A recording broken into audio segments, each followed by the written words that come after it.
ଥରେ ଗୋଟିଏ ଗାଁରେ ଜଣେ ବ୍ରାହ୍ମଣ ରହୁଥିଲେ। ଥରେ ସେ ବ୍ରାହ୍ମଣ ତୀର୍ଥ କରିବା ପାଇଁ ବାହାରିଲେ।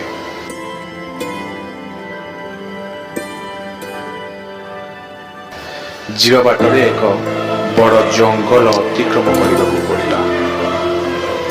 ସେ ଜଙ୍ଗଲରେ କିଛି ବାଟ ଯିବା ପରେ ଦେଖିଲେ ଗୋଟିଏ ବାଘ ଘାସ ଖାଉଛି।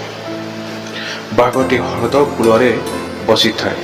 ବାଘଟି ଘାସ ଖାଉଥିବାର ଦେଖି ବ୍ରାହ୍ମଣଙ୍କୁ ଆଶ୍ଚର୍ଯ୍ୟ ଲାଗିଲା। ରାଧେ କୃଷ୍ଣ, ଇଏ କି ମୁଁ ଦେଖିଲି ବାଘ କୁଆଡ଼େ ଘାସ ଖାଏ। ଏଇଠି କ'ଣ ବାଘଟି ଘାସ ଖାଉଛି? ରାଧେ କୃଷ୍ଣ। ଯିଏ ସବୁବେଳେ ଜୀବଜନ୍ତୁକୁ ମାରି ଖାଇବା କଥା, ସେ ପୁଣି ଘାସ ଖାଉଛି। ପୁଣି ବାଘ ହାତରେ ଏକ ସୁବର୍ଣ୍ଣ କଙ୍କଣ ଧରିଛି। କଙ୍କଣଟିରେ ସୂର୍ଯ୍ୟ କିରଣ ପଡ଼ୁଥିବାରୁ ବେଶ ଝଲମଲ ଦେଖାଯାଉଥାଏ। ବାଘ ହାତରେ ସୁବର୍ଣ୍ଣ କଙ୍କଣ ଦେଖି ବ୍ରାହ୍ମଣଙ୍କ ମନରେ ଲୋଭ ଜାତ ହେବା ସ୍ୱାଭାବିକ କଥା। ବାଘ ଘାସ ଖାଉଛି, ପୁଣି ତାହା ପାଖରେ ପୁଣି ଏ ସୁବର୍ଣ୍ଣ କଙ୍କଣ। ହେ ପ୍ରଭୁ, ଏ ସୁବର୍ଣ୍ଣ କଙ୍କଣଟି ମୋତେ ମିଳିଯାଆନ୍ତା ହେଲେ, କିନ୍ତୁ ଏହାକୁ ଆଣିବି କିପରି? କିନ୍ତୁ ବାଘ ପାଖକୁ ଯାଇ ବ୍ରାହ୍ମଣ କଙ୍କଣଟିକୁ ଆଣିବେ କିପରି?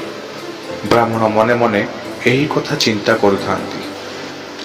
କିଛି ସମୟ ପରେ ବାଘଟି ବ୍ରାହ୍ମଣଙ୍କୁ କହିଲା, ହଇରେ ବ୍ରାହ୍ମଣ, ମୁଁ ଏଠାରେ ଘାସ ଖାଉଥିବାର ଦେଖି ତୁ ଆଶ୍ଚର୍ଯ୍ୟ ହୋଇଯାଉଥିବୁ।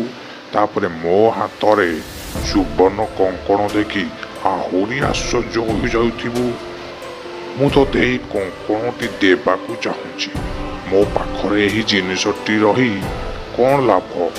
ବରଂ ଜଣେ ମନୁଷ୍ୟକୁ ଏହା ଦାନ କଲେ ଜିନିଷଟି ତାର କାମରେ ଆସିବ। ତୁ ମୋ ଠାରୁ ଏହା ଗ୍ରହଣ କର। ମୋତେ ଏକ ହିଂସ୍ର ଜନ୍ତୁ ବୋଲି ଭାବି ତୁ ବୋଧହୁଏ ଭୟ କରିଥାଇପାରୁ। ମୁଁ ମୋର ଯୁବକ ଅବସ୍ଥାରେ ବହୁ ବନ୍ୟଜନ୍ତୁ ମନୁଷ୍ୟମାନଙ୍କୁ ମାରି ଖାଇଛି। ସେହି ପାପ ପାଇଁ ମୁଁ ମୋର ପ୍ରାଣପ୍ରିୟା ପତ୍ନୀ ଏବଂ ପୁତ୍ରକୁ ହରେଇଥିଲି। ଥରେ ଜଣେ ସାଧୁଙ୍କ ସହିତ ମୋର ପରିଚୟ ହେଲା। ସାଧୁ ଜଣକ ମୋତେ ଶିକାର କରିବାକୁ ବାରଣ କଲେ। ସାଧୁ ମହାତ୍ମାଙ୍କ ଉପଦେଶ ମାନି ମୁଁ ନିରାମିଷାଶୀ ପାଲଟି ଯାଇଛି। ପ୍ରତିଦିନ ମୁଁ ଏହି ନଦୀରେ ଗାଧୋଇ ସାରି ନଦୀ କୂଳରେ ଥିବା ଘାସକୁ ଖାଏ। ବୋଧହୁଏ ସେଇଥିପାଇଁ ମୋର ଦାନ୍ତ ଏବଂ ପଞ୍ଝାଗୁଡ଼ିକ ନଷ୍ଟ ହୋଇଗଲାଣି। ମୋ କଥା ଶୁଣି ସାରିବା ପରେ ତୁ ତଥାପି ମୋତେ ବିଶ୍ୱାସ କରିପାରୁନୁ? ଦୟାକରି ମୋତେ ବିଶ୍ୱାସ କର। ମୋ ଠାରୁ ଏହି ସୁବର୍ଣ୍ଣ କଙ୍କଣଟି ନେଇ ତୁ ତୋ ପତ୍ନୀକି ଦେଇଦେବୁ। ତଥାପି ବ୍ରାହ୍ମଣ ବାଘ କଥାକୁ ବିଶ୍ୱାସ କରିପାରିଲା ନାହିଁ। ବିଶ୍ୱାସ ଜନ୍ମାଇବା ପାଇଁ ବାଘଟି ବ୍ରାହ୍ମଣକୁ କହିଲା, ହେ ବ୍ରାହ୍ମଣ, ତୁ ଆଜି ପର୍ଯ୍ୟନ୍ତ ଜୀବନ ମାୟା ଛାଡ଼ି ପାରୁନୁ। ଜୀବନ କ୍ଷଣସ୍ଥାୟୀ, ତଥାପି ମଧ୍ୟ ମନୁଷ୍ୟଠାରୁ ଆରମ୍ଭ କରି ଜୀବଜନ୍ତୁଙ୍କ ପର୍ଯ୍ୟନ୍ତ ସମସ୍ତଙ୍କ ପାଇଁ ଏହା ଅତ୍ୟନ୍ତ ମୂଲ୍ୟବାନ। ମୁଁ ଜାଣିପାରୁଛି ତୁ ଦ୍ୱନ୍ଦ୍ୱରେ ପଡ଼ିଯାଇଛୁ। ଏହି ସୁବର୍ଣ୍ଣ କଙ୍କଣଟି ନିଶ୍ଚୟ ତୋର ଦରକାରରେ ଆସିବ।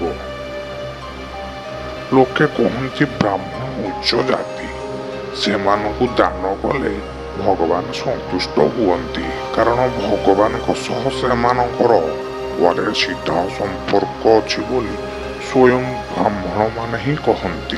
ସାଧାରଣ ଲୋକଙ୍କୁ ଦେବା ଅପେକ୍ଷା ତୋତେ ଦେଲେ ଭଗବାନ ଅଧିକ ଖୁସି ହେବେ। ତେଣୁ ଏ କଙ୍କଣ ମୁଁ ତୋତେ ଦେଇ ପୁଣ୍ୟ ଅର୍ଜିବାକୁ ଚାହୁଁଛି। ତୁ ଯଦି ଏହାକୁ ମୋ ଠାରୁ ଗ୍ରହଣ କରିବୁ, ତାହେଲେ ମୁଁ ଏହାକୁ ଅନ୍ୟ କାହାକୁ ଦାନ କରିଦେବି।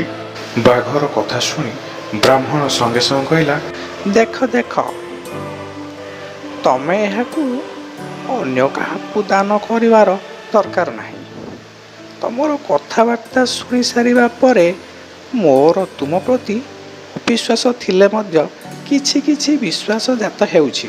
ଏହାପରେ ବାଘ କହିଲା, ହଇରେ ବ୍ରାହ୍ମଣ, ପ୍ରଥମେ ତୁ ନଦୀରେ ସ୍ନାନ ସାରି ଆସିବା ପରେ ମୁଁ ତୋତେ ଏହାକୁ ଦାନ କରିବି। ବ୍ରାହ୍ମଣ ତ ମନ ଭିତରେ ବାଘକୁ ଅବିଶ୍ୱାସ କରୁଥାଏ। ସେ ଚିନ୍ତା କଲା, ବୁଢ଼ା ବାଘଟି ତ ତାର କିଛି କ୍ଷତି କରିପାରିବନି। ନଦୀରେ ବୁଡ଼ଟିଏ ମାରିସାରିବା ପରେ ଦେଖିବା ସେ କ'ଣ କହୁଛି। ଏହା ଭାବି ସେ ସଙ୍ଗେ ସଙ୍ଗେ ନଦୀକୁ ଗାଧୋଇବା ପାଇଁ ଚାଲିଗଲା। ଧୀରେ ଧୀରେ ନଦୀରେ ପ୍ରବେଶ କଲା ମାତ୍ର ଏ କ'ଣ, ନଦୀଟିରୁ ବୁଡ଼ ମାରିବା ଉଠିବା ପରେ ଦେହ ସାରା ପଙ୍କ କାଦୁଅ ବୋଳି ହୋଇଯାଉଛି। ଦେହ ଏତେ ଭାରି ହୋଇଯାଉଛି ଯେ ଗୋଡ଼ ଉଠେଇବା ଚାଲିବା ମଧ୍ୟ କଷ୍ଟକର ହୋଇପଡ଼ୁଛି। ବାଘଟି ଏହି ସୁଯୋଗ ଅପେକ୍ଷାରେ ଥାଏ। ସେ ଯେମିତି ବ୍ରାହ୍ମଣର ଏପରି ଅବସ୍ଥା ଦେଖିଲା, ସଙ୍ଗେ ସଙ୍ଗେ ତା ଉପରକୁ ଝାମ୍ପ ମାରି ନଖ ଓ ଦାନ୍ତ ନଥାଇ ମଧ୍ୟ ତାକୁ ଖଣ୍ଡିଆ ଖବରା କରି ମାରିଦେଲା। ତେଣୁ କଥାରେ କୁହାଯାଇଛି, ବିଦ୍ୱାନ ପୁତ୍ର